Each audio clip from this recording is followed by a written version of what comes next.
ये कहानी एक लड़के की है जिसका नाम एरन रोस्टल होता है। एरन हाइकिंग के लिए जाता है और जिस जगह वो जाता है वो इलाका पूरा वीरान होता है। वहाँ पर दूर दूर तक कोई भी नहीं होता। जब वो हाइकिंग करता होता है तभी उसे दो लड़कियाँ दिखती है। दरअसल वो लड़की अपना रास्ता भूल चुकी है। एरन उन्हें कहता है कि मैं तुम्हारी मदद कर सकता हूँ। वो दोनों उसके पास आ जाती है। इनका नाम होता है क्रिस्टी और मेगन।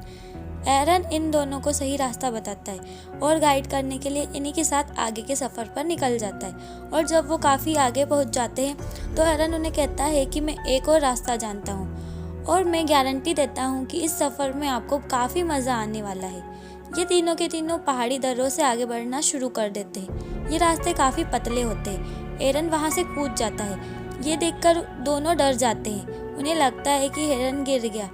तभी एरन नीचे आवाज़ लगाता है। नीचे बहुत सारा पानी होता है। एरन उन दोनों को भी नीचे कूदने के लिए कहता है। इसके बाद ये दोनों भी एक एक करके कूद जाते हैं। इस खेल में इन्हें बहुत मज़ा आता है। ये काफ़ी समय तक उस पूल में एंजॉय करते हैं और इसके बाद वहाँ से निकल जाते हैं। वहाँ से निकलने के बाद एरन को हाइकिंग के लिए आगे जाना होता है। क्रिस्टन और मेगन को अपने घर। अब ये एक सेल्फी खींचते हैं। एरन पूछता है कि क्या हम दोबारा कभी मिलेंगे। मेगन बोलती है कि कल रात को घर पर पार्टी है और तुम भी आ सकते हो। इसके बाद वहाँ से निकल जाता है। एरन अब पहाड़ी दर्रों से आगे बढ़ रहा होता है। वो इस पूरी हाइकिंग को एंजॉय कर रहा होता है, लेकिन यहाँ के रास्ते बहुत सकरे और बहुत खतरनाक है। जब एरन दो सकरी पहाड़ियों से नीचे उतर रहा होता है तभी वहाँ पर एक पत्थर होता है। एरन उसका सहारा लेता है। वो पत्थर खिसक जाता है। इसी वजह से एरन नीचे गिरता है और वो पत्थर जिसका उसने सहारा लिया था वो एरन के हाथ के ऊपर आकर गिर जाता है। अब एरन का हाथ दो सकरी पहाड़ियों के नीचे एक पत्थर के बीच में फंस चुका है। हालांकि उसको ज़्यादा चोट नहीं लगी, लेकिन उसका हाथ अब वहाँ से नहीं निकल सकता। वो अपने हाथ को निकालने की बहुत कोशिश करता है, लेकिन उसकी सारी कोशिशें नाकाम हो जाती है। जब उसे लगता है कि उसका हाथ यहाँ से नहीं निकल सकता तो वो मेगन और क्रिस्टी को ज़ोर ज़ोर से आवाज़ें लगाता है, लेकिन आवाज़ वहाँ से बाहर नहीं जा सकती क्योंकि ये सकड़ी पहाड़ियाँ हैं। यहाँ से आवाज़ बाहर पहुँचाना, वो भी इस वीराने में जहाँ कोसों कोसों दूर तक कोई इंसान, जानवर, पशु पक्षी का नामो निशान नहीं। इसके बाद एरन अपने बैग को खोलता है। उसके बैग में हाइकिंग का जितना भी सामान होता है सबका सब बाहर निकालता है। उसे यहाँ से किसी भी कीमत पर निकलना होगा क्योंकि वो जानता है कि यहाँ पर शायद कई महीनों तक कोई भी ना आए। अब जो उसने सामान निकाला होता है उनमें एक छोटा सा नाइफ भी होता है। वो उस नाइफ के जरिए उस चट्टान को साइड से तोड़ने की कोशिश करता है, लेकिन ये एक ठोस चट्टान है और इसके साथ एरन का सीधा हाथ चट्टान के अंदर फंसा है, इसलिए उसे उल्टे हाथ से काम करने में और भी परेशानी हो रही होती है। लेकिन फिर भी एरन हार नहीं मानता।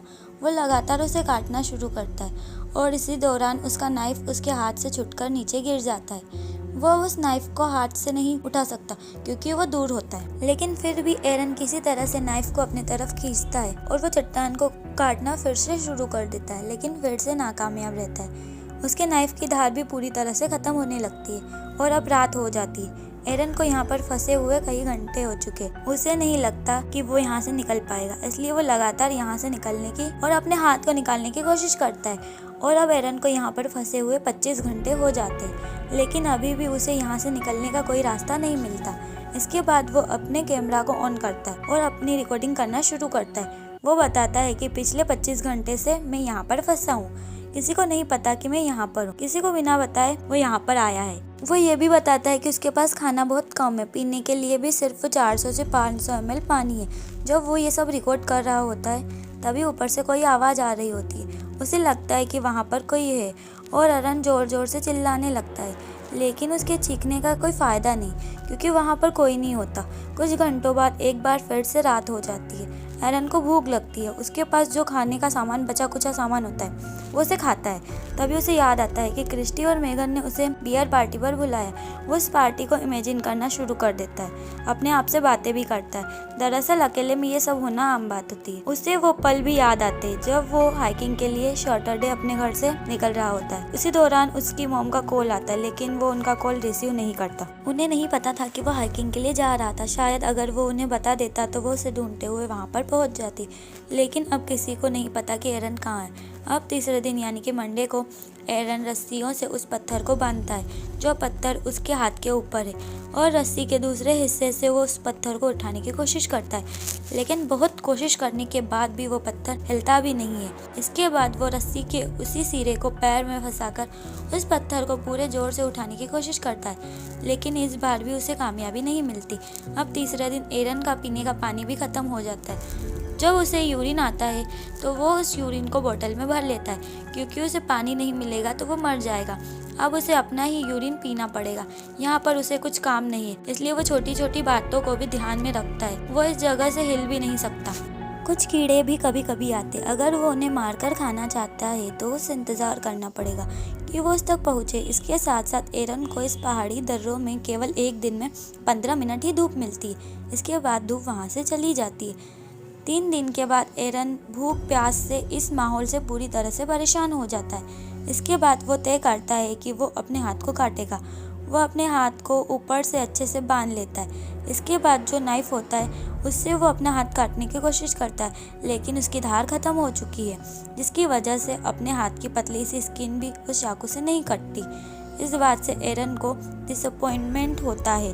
वो कैमरे में रिकॉर्ड करता है कि कभी भी चाइना के सस्ते टोल से मत खरीदो, ये किसी काम के नहीं होते। इस तरह एक और दिन खत्म हो गया, रात हो गई। एरन को अपने पिछले दिन बहुत याद आते। उसे अपना परिवार, अपनी एक्स गर्लफ्रेंड और बहुत सारे दोस्त याद आते।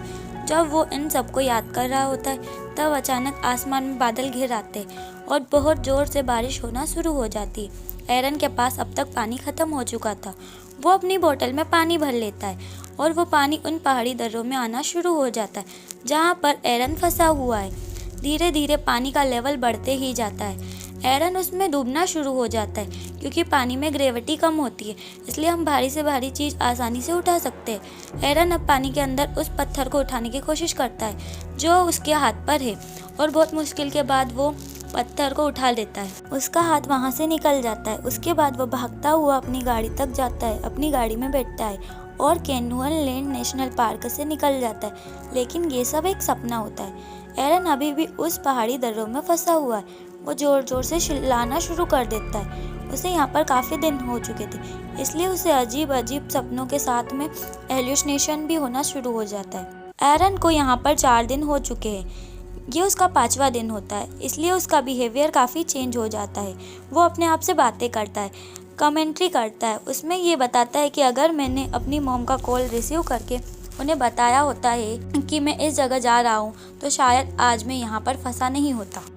जिस शॉपकीपर से उसने हाइकिंग का सामान लिया था उसने उसे भी कुछ नहीं बताया। शायद उसे कुछ बता देता तो हो सकता है कोई उसकी मिसिंग रिपोर्ट करवा देता। यहाँ पर कोई भी उसे ढूंढने आ सकता था।